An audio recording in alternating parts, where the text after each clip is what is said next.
The date is October 9th, 2020. It's 2:45 and we are in the House chamber of the Kansas State House. I'm Patty Clark, and today I have the privilege of interviewing Darlene Cornfield. Darlene served in the Kansas legislature as a state representative from Valley Center, District 90, from 1991 to 1996. I'll be conducting the interview on behalf of the Kansas Oral History Project, Incorporated, a not-for-profit corporation created for the purpose of interviewing former legislators, particularly those who served from the 1960s to 2000. These interviews will be made accessible to researchers and to educators. The interviews are funded in part by the Kansas Humanities Council. The audio and the video is being operated by David Heineman. First of all, thank you for taking time to join us today. Thank you, Pat. Let's talk a little bit first, before we get into your time as a state legislator, Okay. about your personal background. You're from Valley Center. Where were you raised? Educational background, family, etc. Okay. I was born in Wichita. I was raised in Wichita. After I graduated from high school, I went a couple of semesters to Friends, and that wasn't my thing, so I left to go travel the world for a while, and I traveled around quite a bit for about 10 years. And then I met my husband in Hawaii, and we got married there in '79, and then moved back to Wichita in 1981. And my father had a small business, a courier business, which I still operate today. And in running that, I became involved in taxation and where my money was going, and so I became involved in politics because I wanted to know who had control of my money. And so the more I got involved, the more I got involved. And did you hold any public office locally before you made the leap to the state legislature? Nope, not at all. Okay. And what prompted you? What was the true catalyst for deciding to run?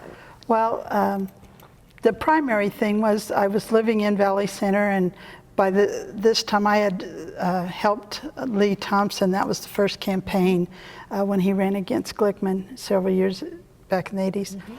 And I was involved in the county party. Everybody said, oh, you know, get in the county party, be involved, that's how you find out. And then we were looking at house races, and they were talking it up. And Kim Francisco was my representative, and I was looking at his voting record and the things he voted for, and I realized we were total opposites. And so I thought, well, so I asked the party, I said, well, who do you have running against this guy? Because I don't think he's very good. And they said, well, we don't really have anybody. There's a guy that's run the last two races, but he's kind of a token Republican. He just puts his name on the ballot, so Ken's not running unopposed. And I said, well, that doesn't sound very smart to me. And so they said, well, why don't you run? And having no political ambition or ever thinking about that, you know, I went home and told my husband, because at this time, I had Alex, and he was not quite a year old. And so I came home to my husband. I said, you can't believe it, these people, you know, we're chatting it up. And I said, what he has to say. I said, and they said, why don't I run? And he said, well, why don't you? I said, are you kidding me? I said, I have Alex, we have our business, and I know nothing about government as an order of making laws and stuff. And he said, well, you know, if this guy's not good, and, you know, then you should do it. Well, my husband's Canadian, so he can't run or vote or any of those things. But so I was at dinner with my mom, because my parents live here. And they said, well, I think that's a great idea. Of course they do, because they're like that, you know. So anyway, so one night at a Republican county meeting, they said, Darlene, have you thought about running? And I said, well, I've thought about it, but I said, honestly, I I have to look up more and get more involved. So I looked it up. We're here 90 days, and I'm thinking, what am I going to do with Alex? For March, from January to April, 2 weeks in the thing, and just calculating all of those things, and then running in a campaign. I said, I don't know how to run a campaign. I don't know any of these things, and they said, oh, it's okay. We'll help you. It'll be easy. So I said, okay. So I decided to run.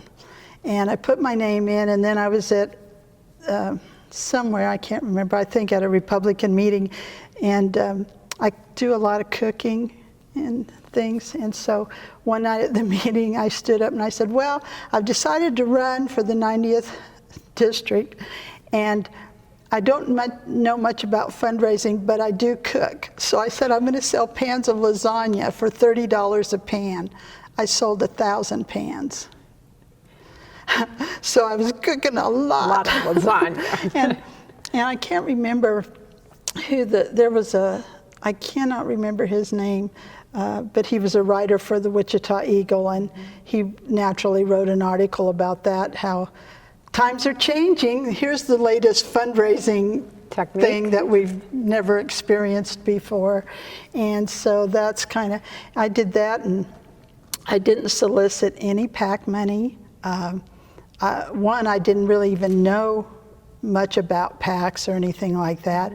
And so I just decided I was going to run on, my moral, ethical values, and low taxes, and fiscal conservative, and moral conservative, and see what happens. And so I did, and it was the tightest race in the state. I won by 67 votes, I think. And actually, it's a funny story, because as a Christian, I prayed about it and everything, and I believe the Lord told me I was going to win the seat, and that He was going to send me, because I said, I'm not going, you're not going to help me, because I don't know what to do. So that night we're watching, we have 3 TVs on, right? 10, 12, and 3. Mm-hmm. And we have a Art Valley paper, and then there's the Mays paper, because those were in my district, and then the Wichita paper. And the Art Valley News, who wrote nothing but negative things about me through the whole campaign, wanted to come to my house, which was where my watch party was, and have a photographer there, hopefully they thought to get me losing. And I said, are you kidding me? I said, you're not coming into my house. I said, you've written nothing but negative things. Why would I let you into my house for my victory party? I said, not happening. So the paper, the day after I won, was of this woman with her child going to the polls, because I wouldn't let them have any, of me. So it was funny. But anyway, so we're watching all 3 channels, and it's 50-50, 50-50, 50-50. And they always, because that's what the media does, instead of waiting to find out, they just award it to the incumbent, because that's what they do. And so that's what they did. And I said, well, this can't be right. It just can't be right. So we're just waiting and waiting, and then the phone rings. Well, now everybody's gone home, all my friends. My mother's crying, and she goes home, and all my other friends, and it's like it's late.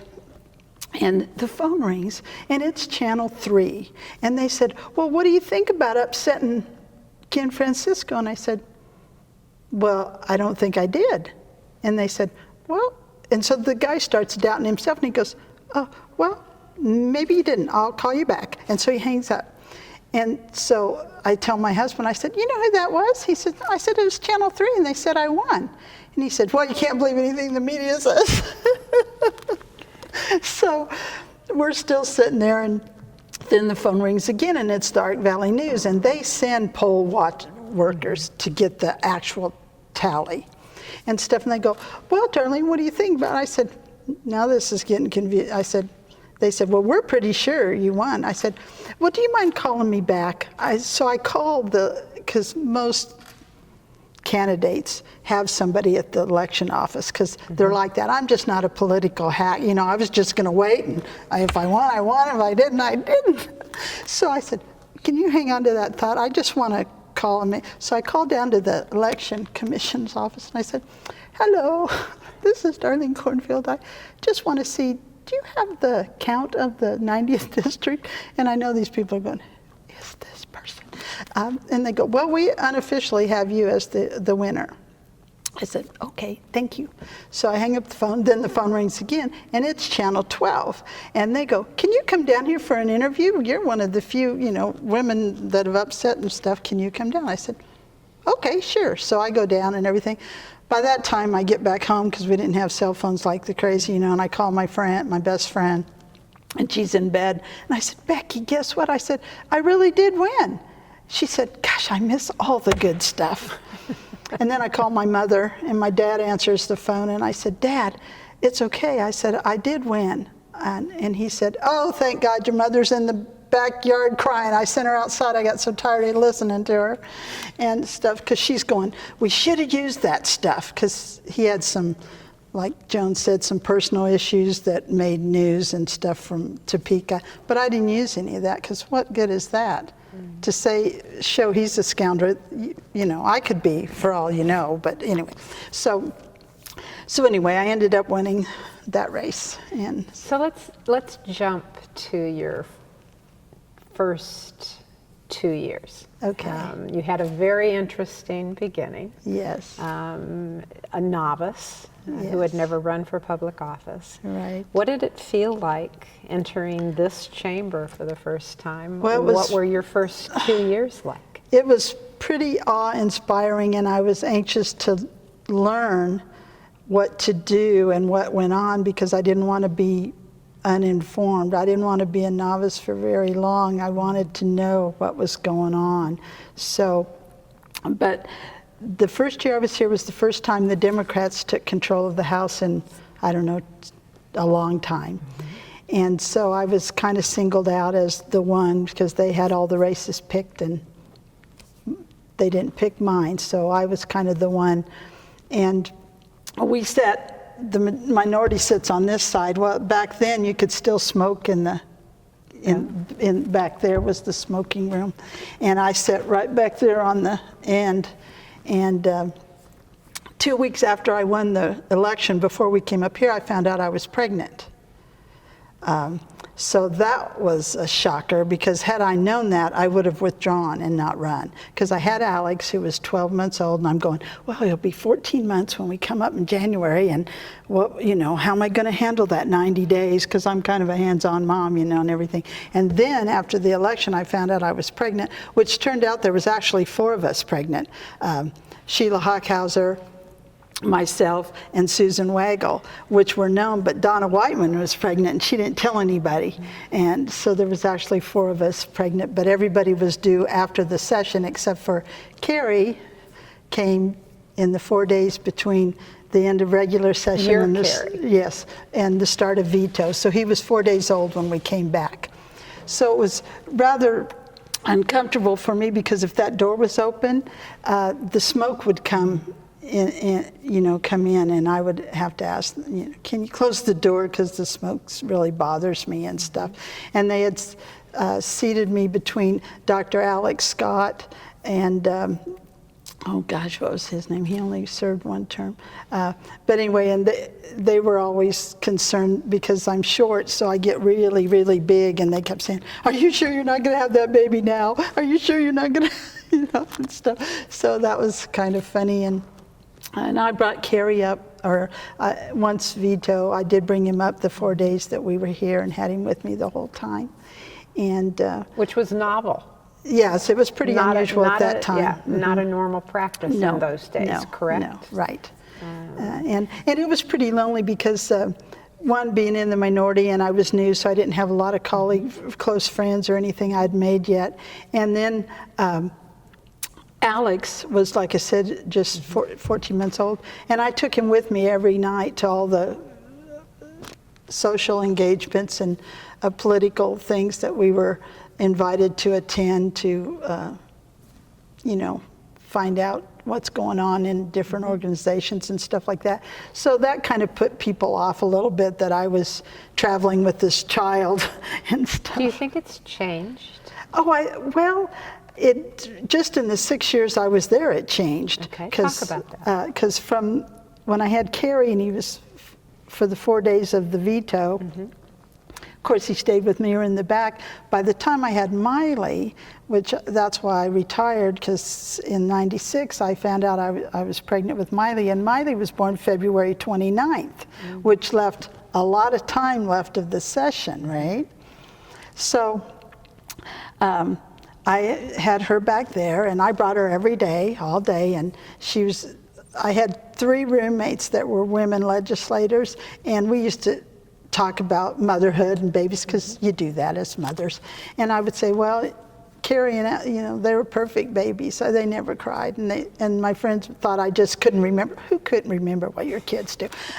They just thought I either lied or was making it up. But Miley came, and they never heard her, and nobody here ever heard her. The only time she ever squawked was when all these legislators are passing her around, it was time to eat. Then they would bring her back to me.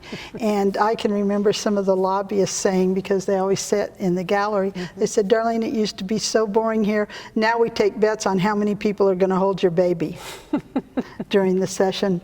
And I rarely ever had her except for when it was time to feed her.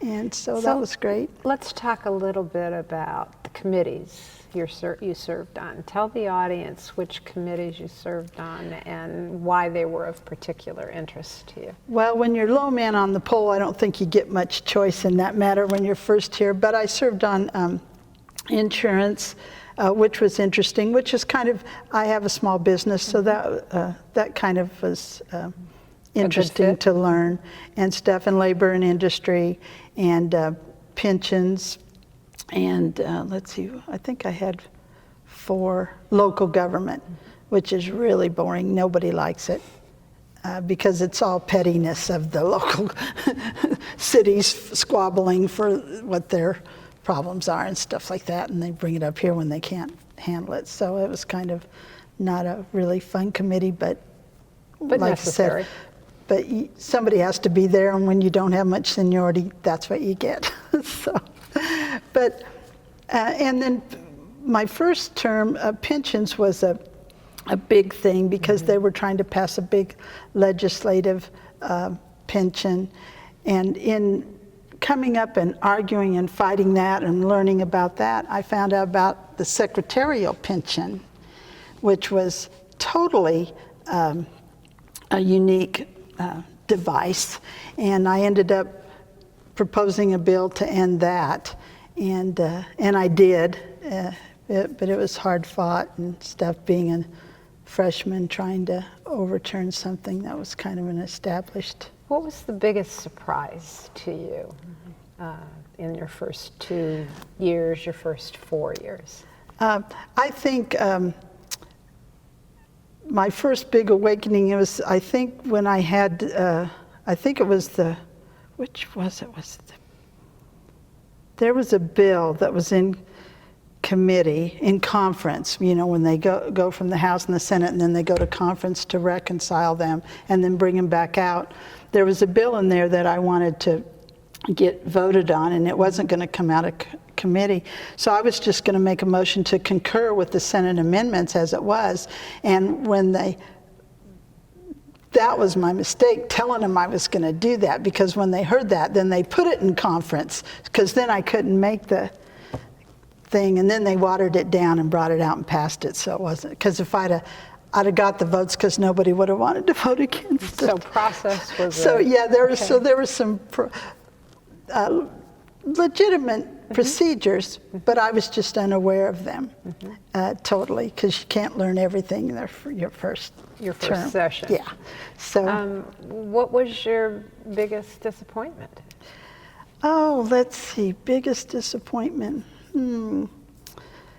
I guess that we had lost the House that first term, because that made us all in the minority, which for me, I guess, wasn't new, because I'd never served, so it just was. But for all my colleagues, it was quite a big change for them and stuff. And I think we did, I don't know if it was first term or second term, Joan might know, the Corporation for Change came up, and that was something that was in the summer. They study issues and stuff, and so they wanted this Corporation for Change, and I was totally against it. And in the House, you have your caucus, and so the Republicans all caucused, and they got up and said all these great things that were in this bill, and I said,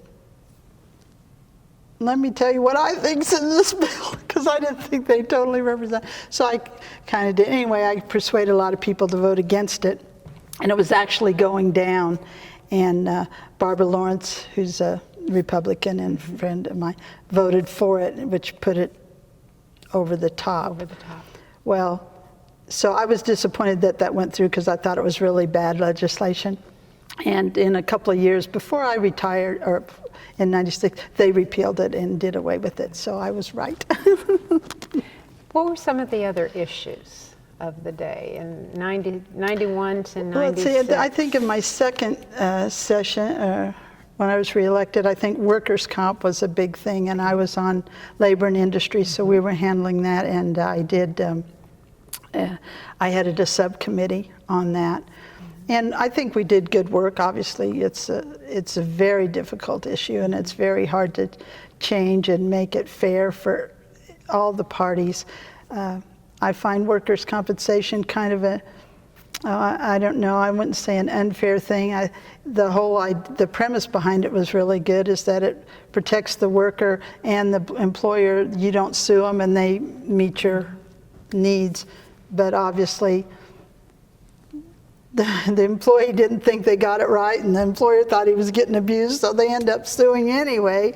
And so I find that it's kind of a not such a good thing. Is there anything you would do differently after having served in the legislature, or advice you would give for those types of issues where there are very different opinions, there is a lot of compromise that has to take place? I have found, even having been out all this time, that the same things come back year after year. It's always school finances, the budget, and pensions. Those are probably three things that you can hang your hat on that are going to be in every session for the rest of your life. And so, on that note, and being the conservative I am, I think if they only dealt with those issues and left everything out, the citizens would be much better off, because we just come up and pass more laws and more laws that only convolute most things instead of simplifying most things. So that's an interesting point that you raised, because the interview just previous to yours was with a former colleague, and Joanne Podorf. Right. And she mentioned she never, but for one occasion, introduced legislation because she felt that there was so much of it anyway, there wasn't any need to add to it. What's your take on that? Well, I agree. There aren't, I think I probably signed on to bills. I can't think that I probably had my own bills and introduced, I think the Parental Rights Amendment was probably the only. Talk a little bit about that. Significant thing that I, or important thing that I actually. Talk about well, that. It was, at the time, there was a lot of, I guess, anti-parent things in the schools going around and stuff. They were taking liberties with children without getting the parents' consent. And, like giving them birth control, which most parents would think they should be notified if you're going to give their children something like that. Considering you can't give them an aspirin, but you can give them birth control, that's kind of controversial in my mind. So a lot of parents on the conservative side of the state and in our area said, Darlene, we think we need something that says we do have those rights and they can't take them away. And of course there's always, well, we wouldn't have legislation if everybody believed that what was already in statute was right and true, then you wouldn't need to clarify those things. But there never is, and somebody always changes or takes advantage. So anyway, we introduced that. And it went through, and it failed twice. And then it finally got amended into the Juvenile Justice Act, and it passed. We had to work hard through conference to get it because, well, they just want to add nebulous things like guarantee, the health of the child, and you're like, what does that mean? They just add these phrases that do nothing, and they're so nebulous you can never define them and stuff. But we ended up getting it through, and so I think it's still there, although the juvenile justice has gone through some stuff. I didn't really track it too much since I left, but I know they've had some changes in that area. So you mentioned that the issues don't necessarily change all that much from one session to another, from one, Well, time primarily period those same things are going to be back, yes. Talk a little bit about that. What gets in the way of not making more progress or more sustainable progress, in your opinion, in your experience? Well, I think probably the makeup of the members has a lot to do with that, because everybody has their own agenda or priorities. And just if you want to just break it down in Republican and Democrats, generally the Democratic Party wants more programs and more tax dollars to fund these programs. And I think more Republicans think that it should be individual responsibility and taken on by the private sector. So right there you have a philosophical difference. And so where the money goes becomes an issue, and a primary issue that's argued and debated over the budget, because they want to increase the budget with more programs. Some are good, some are not, some are overshadow each other and overlap, and others should just be done away with because they're just taking taxpayer dollars and stuff. So let's think back to the first time you ran and the last time you ran. What was different about your campaigns?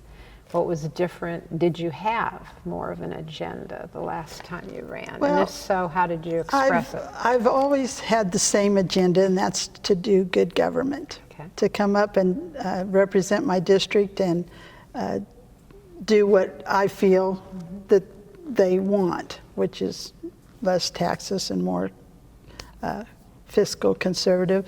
Because raising money isn't the problem, it's the spending of the money, and spending more than we have and continuing to start new programs and just spend more money and stuff. Both of my races were very tight because being an outspoken conservative, I was targeted a lot, both times. And the races were very difficult, but and the difference between those, your first race and the subsequent races, or your first race, you only run on you and who you are, and everything that the other guy is not. And sometimes they paint terrible pictures that I didn't do that. I chose to just run on who I was and the issues I was going to defend or protect. So, but the second and third races, they had my voting record that they could use against me. And you can use that truthfully, or you can color it up a bit and stuff, because a lot of times some votes are not the actual vote. You know, there's like 3 or 4 votes before you get to the real vote, and they'll pull something out of a secondary vote and say she voted against this, when in fact by the time the final I might have supported it, or vice versa. And so sometimes they color the issue to make you look different than what you really are. So let's take that for just a second and talk a little bit more about it. How do you explain that to your voters, to your constituents, that a particular vote might have been taken out of the true context of the procedures and the protocols that you mentioned earlier? Well, in a campaign, it's very hard because you have to identify your voters mainly through the mail and stuff, because you can't get all of them one-on-one and explain that.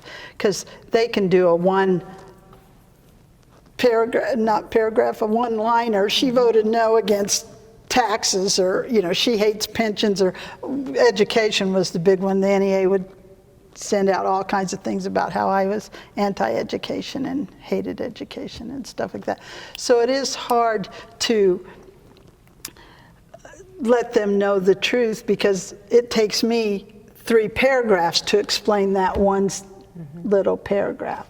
So you just have to do the best you can in town meetings, which I always had, and newsletters that I sent out all through the legislative session to everybody, and you hope they read them. Most of them, probably, many do not. But and then in the campaign, just try to do your best to explain or tell the truth as I see it. Talk about how you work those issues with your colleagues in the caucuses and in the chamber to move things in the direction as you see it should go. Well, you first try to work it in committee to get the best bill out that you believe you can get with both parties that are in that committee. If it's coming through your committee, obviously, when you only serve on 4 and there's 23 committees or however many, they're always increasing committees as well. Rarely ever see it decrease. That's government for you. It's always an increase, never a decrease. And then you try to find people that are like-minded to help you. And if it's a bill that's in other committees that I may not know a lot about, I'll try to find somebody on the committee if I'm not satisfied with when they bring the bill up in caucus. Because like I said, a lot of times the person carrying the bill describes it one way, and there's really a lot more stuff in there that may not be exactly to your liking, but if you don't really read it, you may not know that. So you kind of have to do your due diligence if you really want to vote. Read the bill. Yeah. Read the bill and study it. Yeah. Okay. You do. Talk a little bit about how you perceive the legislative work, the legislature itself, how it operates, how it's changed since your time of service. Well, I don't think it's changed too much. You still introduce bills. They still are assigned to committees. It's still pretty much political in the fact that the party that runs the House has control over the agenda and the bills and stuff. And if there's something you really want, you might have to finagle your way to get that up, because if the party in control isn't going to bring it up, you might have to force your hand or, do legal procedural moves to get your issue forward. So thinking about another woman who might be inclined to run for the state legislature or another public office, what advice would you give her if she were in the same position that you were back in your first run at the state legislature? What advice would you give her? Oh, gee, then I knew nothing. Today I know a lot more. I guess I would say that if they must be interested or they wouldn't be running. And so I would just say, tell the truth and be who you are and let the people know where you stand. And if they agree, you'll win. Okay. In your service in the state legislature, what was the work with the governor's office during the legislative session? How were those relationships built? How were they cultivated? Was there, and I'm particularly asking about the first term. Talk a little bit about how the executive branch works with the legislative branch during the session. Well, Joan Finney was governor when I came in, and I really didn't have too much with her, other than there was a big pro-life bill that came through, I think, that first term, because she was a pro-life governor, but it ended up not being a very good bill, and I think most of the conservatives voted against it, actually, because that's what happens when you water everything down and it does nothing, then why vote for it? But I know that after we became the majority and I sat back there, Sam Brownback at the time was Secretary of Ag and different ones, and they'd come in. I had great rapport with all those guys. They would come in and we'd talk about issues and stuff like that. But I really was never, up until my final 2 years when I was on appropriations, where is the big committee and really important. Then the others, I really didn't have personally a whole lot of personal Contact? Meetings with the governor. I met with Governor Graves a couple of times on different things, but just as groups, never as did I ever just called off and say, hey, I need to get in there. And stuff, more through the speaker or those kinds of. So what do you miss about being? Nothing. Okay, that's a pretty straightforward answer. What do you wish you might have done differently during your time as a legislator? Well, for all the credit, if that's what you want to call it, that I got in the press about being the leader of the Cornfield Caucus, of which, what was that? I'm like, I don't even have a Cornfield Caucus. What are they talking about? But they gave me all this credit of being this conservative leader, of which I really never was, and stuff. I think it would have been nice to have 63 conservative Republican votes. We always had about 50, so the more moderates usually sided with the other moderate Democrats and would win. So it was kind of tough sometimes. So before we started this interview, you were sharing with us the story of having your children here, Yes. which again was very unusual in those days. Talk a little bit about that. Share that story with the audience that's going to be seeing these videos. Which one? About your son and the candy. Oh, okay. Well, my first year when I came up, I was pregnant with Carrie, but Alex was just over a year. So after Carrie was 2, so when the boys were like 4 and 2, my second term or something, they would come up, and they're shorter than the desk, so they would run around the floor, and they knew all the legislators that had candy, and I could never see them because they were shorter than the desk. So I'd always have to stand up and look for them to see where they were. And occasionally they'd see me standing up back there, and somebody would call me and say, oh, he's down here, don't worry, because sometimes they'd sit down there and stuff. But they had a great time, and everybody enjoyed them. And when Carrie was here, like I said, it was on the Democratic side, and it made it hard because I did nurse my children, and it made it difficult because the women's restroom's on this side, and I was on that side. So for me to run back there to nurse him and then try to come back when they're doing all those final actions, it was pretty tricky. So, but then when I had Miley, I was on this side, and A little closer. Yes, a lot closer, so I could come back and forth and stuff.